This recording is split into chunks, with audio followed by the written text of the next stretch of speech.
Hello my dear students, hope you all are doing great. Welcome to English and Answers. In today's class, we'll be doing the chapter A Merry Christmas.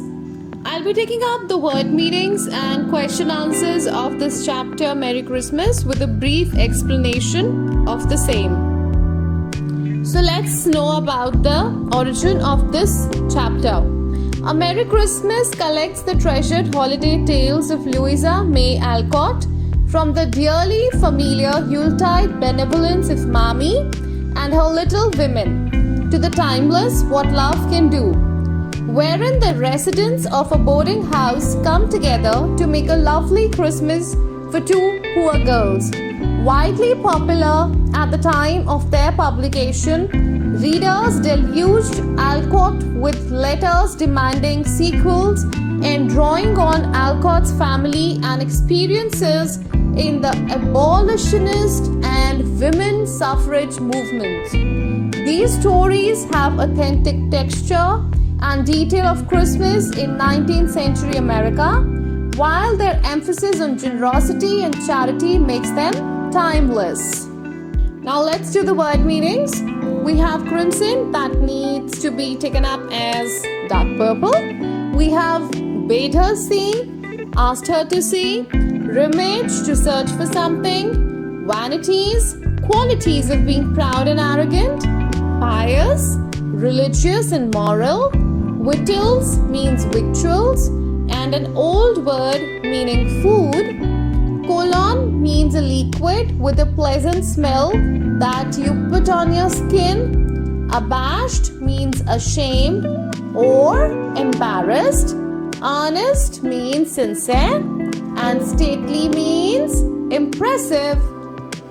Let's continue with the word meanings. Impetuously would mean acting without thinking. Muffins would mean small sweet cakes.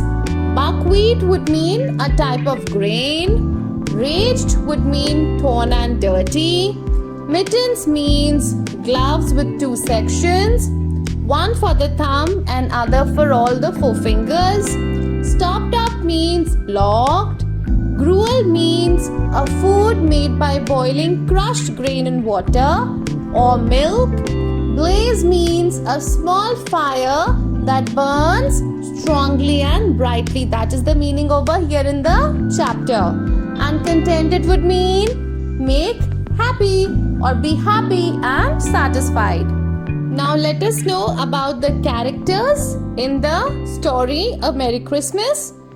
Let me tell you, dear students, we have 4 sisters here referred in the chapter, who are the March sisters, because the surname is March. The first we can have as Beth, then we have Meg, who's also known as Margaret. We have Joe and Amy. So Beth, Joe, Margaret, who's Meg, and Amy are the 4 sisters. The mother is Mrs. March, who is also known as Marmee. And then there's a servant in the house, a lady who's known by the name Hannah. The father of the children, that is the daughters, the teenage daughters, is at war. So this is how the story revolves around the March family and their benevolence that they show on Christmas, because Christmas is all about charity and helping others.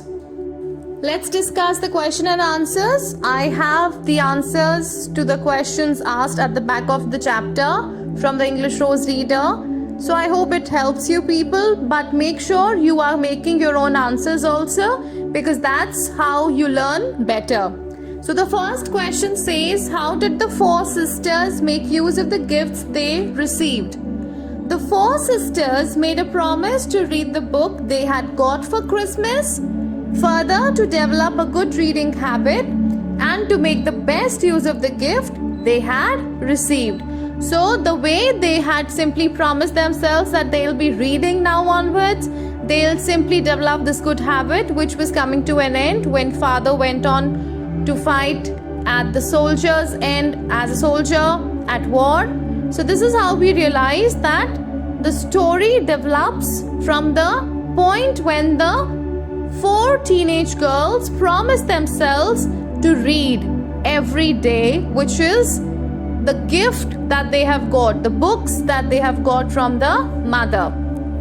Then we have another question that says, where had their mother gone when Meg, who's also known as Margaret, and Joe came downstairs?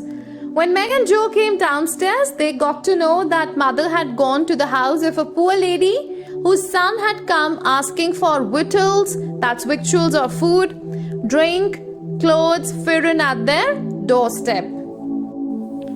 Why did Beth mark mother and not MM on the handkerchiefs? As the initials MM also meant Meg March, so to specifically address mother on the handkerchiefs for whom it was, Beth marked mother and not MM. Why did Amy replace the bottle of cologne she had bought for her mother with another? Amy replaced the bottle of cologne she had brought for her mother with another one as she didn't want to sound selfish anymore and replaced the cheap flask with a handsome one. Now describe the room in which the poor woman and her children lived. A poor, bare, miserable room it was, with broken windows, no fire, ragged bedclothes, a sick mother, wailing baby, and a group of pale, hungry children cuddled under one old quilt, trying to keep warm. So this was the room where the poor woman was living with her children. I'm not referring to Mrs. March. This is another woman referred in the story. Read the sentences from the story and answer the questions that follow. They were soon ready and procession set out. That is, the procession set out. Fortunately, it was early and they went through back streets. A few people saw them and no one laughed at the funny party. So who does they refer to? They refers to Mrs. March, Hannah, Beth, Joe, Meg and Amy. Where did they set out for? They had set out to give breakfast and other essentials to comfort the poor lady and her children on Christmas. Why do you think they chose the back streets to go to the place? They chose the back streets in order to avoid the eyes and gossip of the residents of the town and so that fewer people saw them going. Okay? Then we have, why do you think the author describes the group as a funny party? The author described the group as a funny party due to their attire and funny as well as jolly demeanor. Demeanor refers to behavior. Das ist gut, der Angelkinder, cried the poor things as they ate and warmed their purple hands at the comfortable blaze. Who are the poor things? The poor things are being referred to the children of the poor lady. Why were their hands purple? Their hands were purple because of the cold. What do the poor things describe the Marx sisters in the above words? In the above words, the poor things called the Marx sisters angels. How did the Marx sisters react when they heard the above words?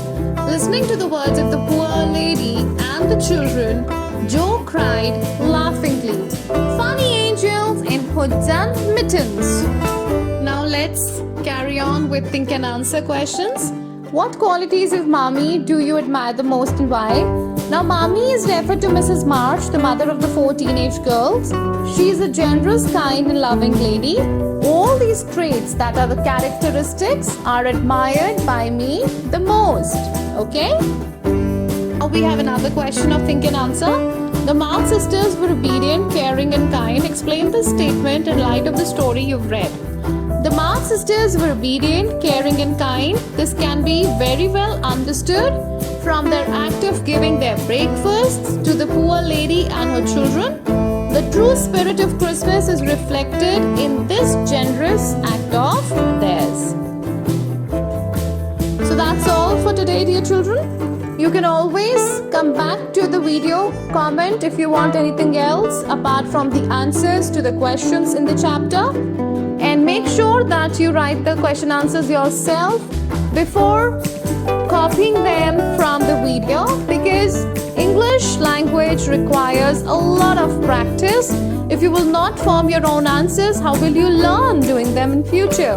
So this answer key is only to help you in writing the answers, not just copying will help. And of course, do not forget to subscribe to the channel for more video updates, and like the video if you liked it. I'm sure you must have liked it. So that's all for today. Bye bye, take care, keep learning new words and new statements and idioms every day. Bye bye.